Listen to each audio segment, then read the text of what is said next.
I'm going to preview the 2 seed Iowa State versus 6 seed Tennessee men's basketball game, which will be played on March 27th at 9:10 p.m. Central Time, or a little bit later because of the Alabama-Michigan game. We have to wait and see how long that one takes.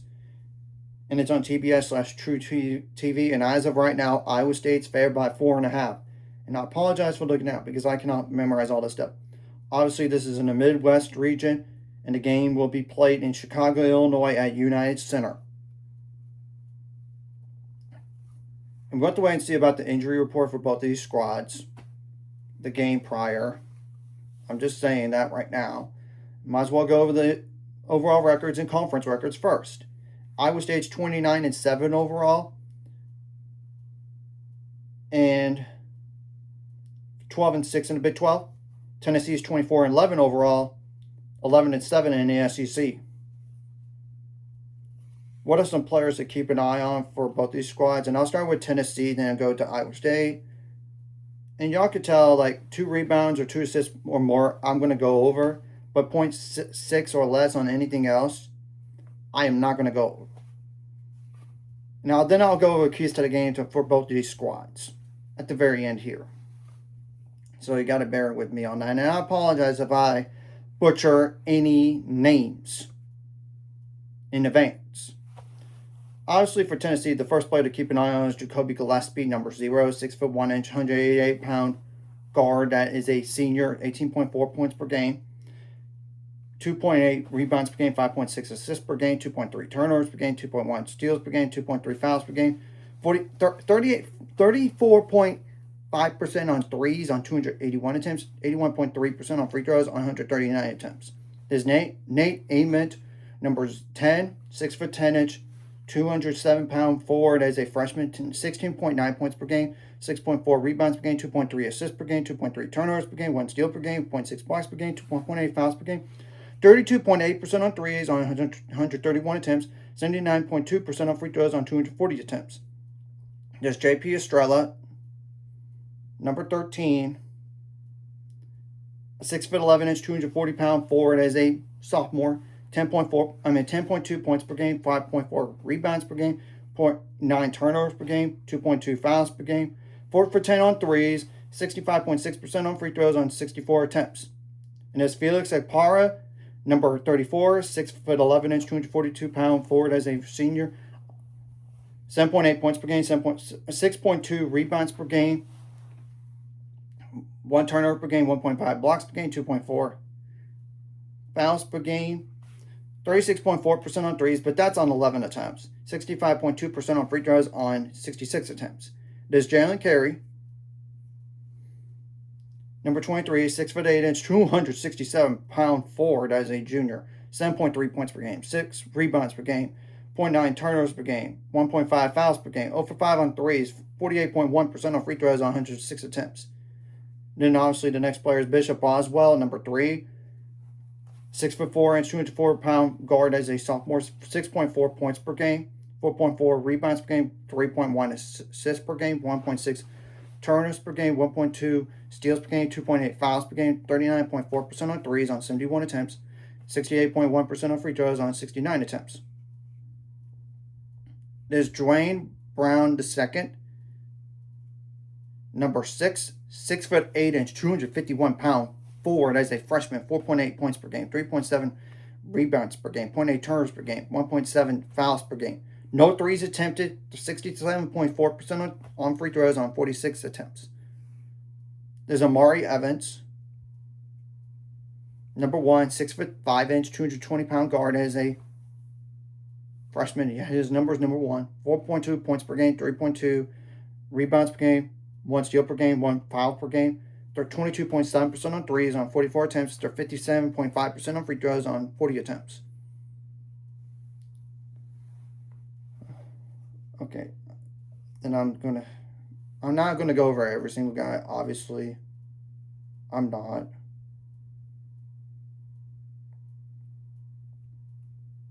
I might as well go over Amari Abram in case he does play for Tennessee, number 77, 6'3", 200-pound guard as a senior, 3.3 points per game.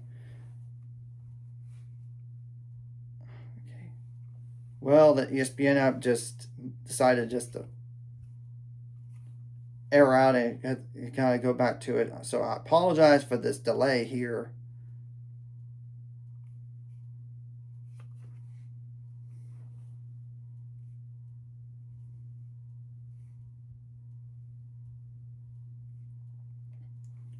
Okay, point just 0.7 steals per game, 1.1 fouls per game, 36.8% on threes on 38 attempts, 77.8% on free throws on 18 attempts.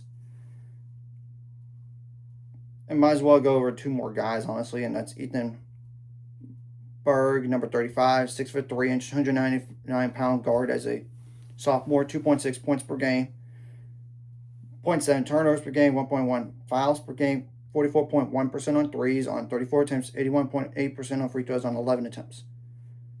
And might as well just one other additional guy. I don't know if he's going to play that much, if any, is Troy Henderson, number 24, 6'1", 186-pound guard as a freshman, 1.8 points per game, 0.8 fouls per game, 34.1% on threes on 44 attempts, and 0 for 1 on free throws. Now, for Iowa State, and obviously I am familiar with Iowa State because of the Big 12. The first one is a player to keep an eye on for Iowa State is Milan Momcilovic, Momcilovic,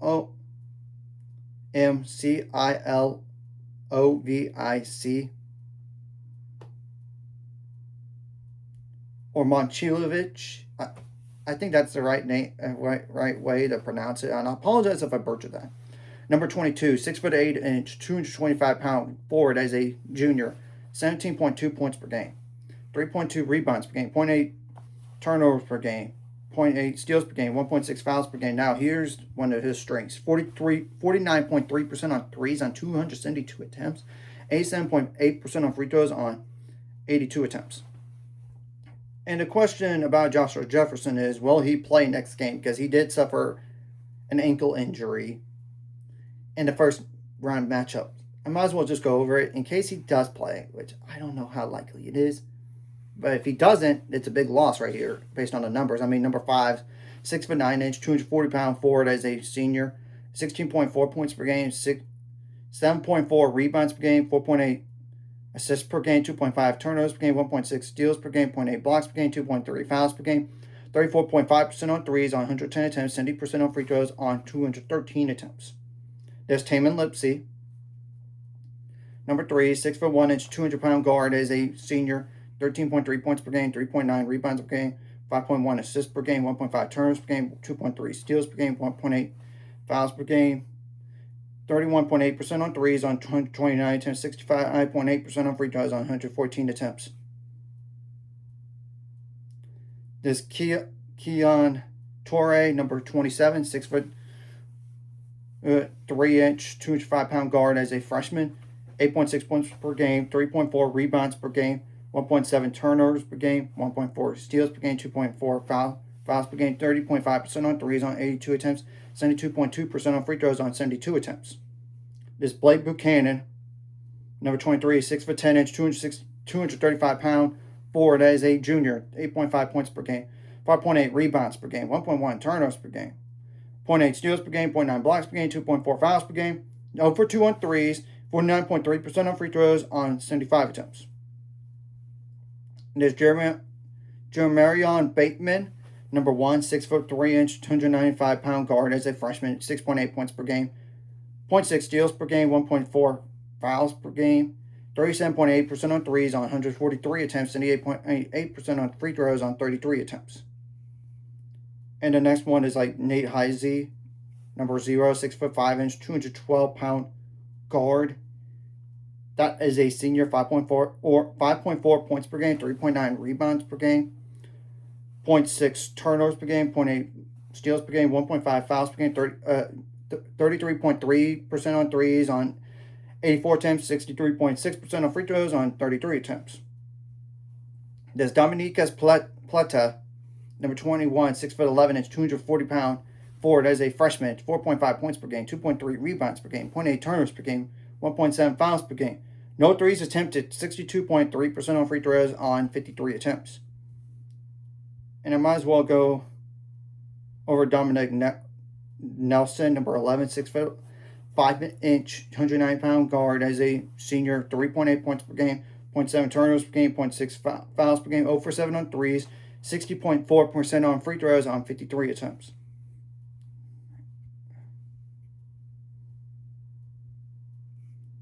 I don't think I need to go over any more guys for Iowa State,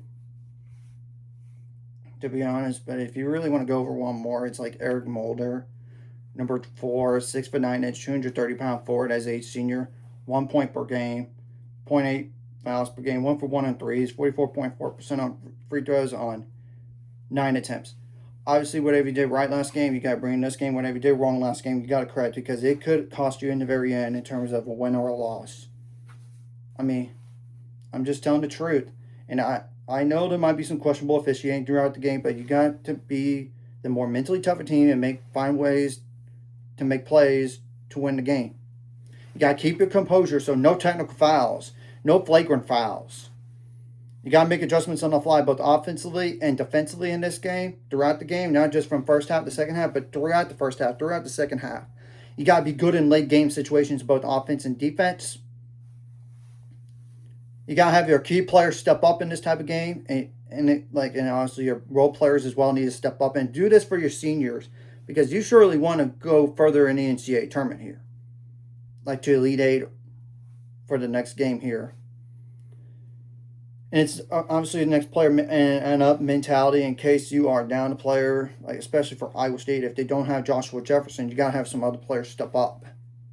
You got to.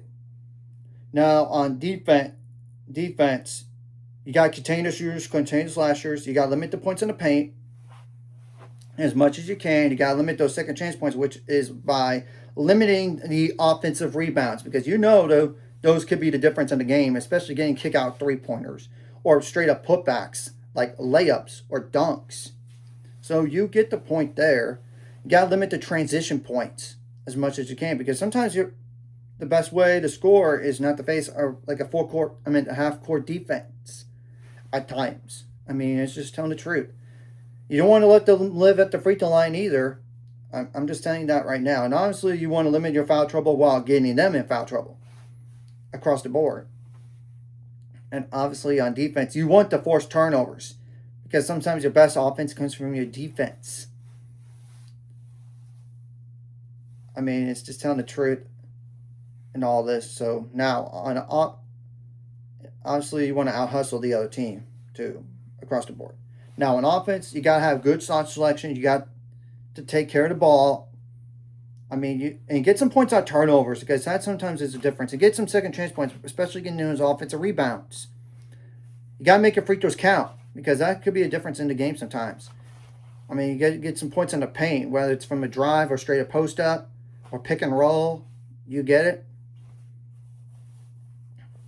I mean, it's just telling the truth and all this. So, yeah. It's going to be interesting here, and I do think there's a possibility of a close game right here. And as you can tell, the spread says otherwise. And obviously across the board too, you got to take away the opposing fan base in terms of cheering as much as you can through your play, while getting the other fan base, while getting your fan base involved in the game cheering-wise through your play. So we're going to have to wait and see what happens in this type of game, and it wouldn't be shocking either way. So anyways, if you like this content, hit the like, subscribe button. See you guys later on the road. 800 subscribers, course, ultimate goal is 1,000 more. Some of my this course live video. Comment really helps YouTube algorithm. Some more people searching the videos help as well. Some more people can watch. And if you're watching and subscribe, hit subscribe button, notification bell as well.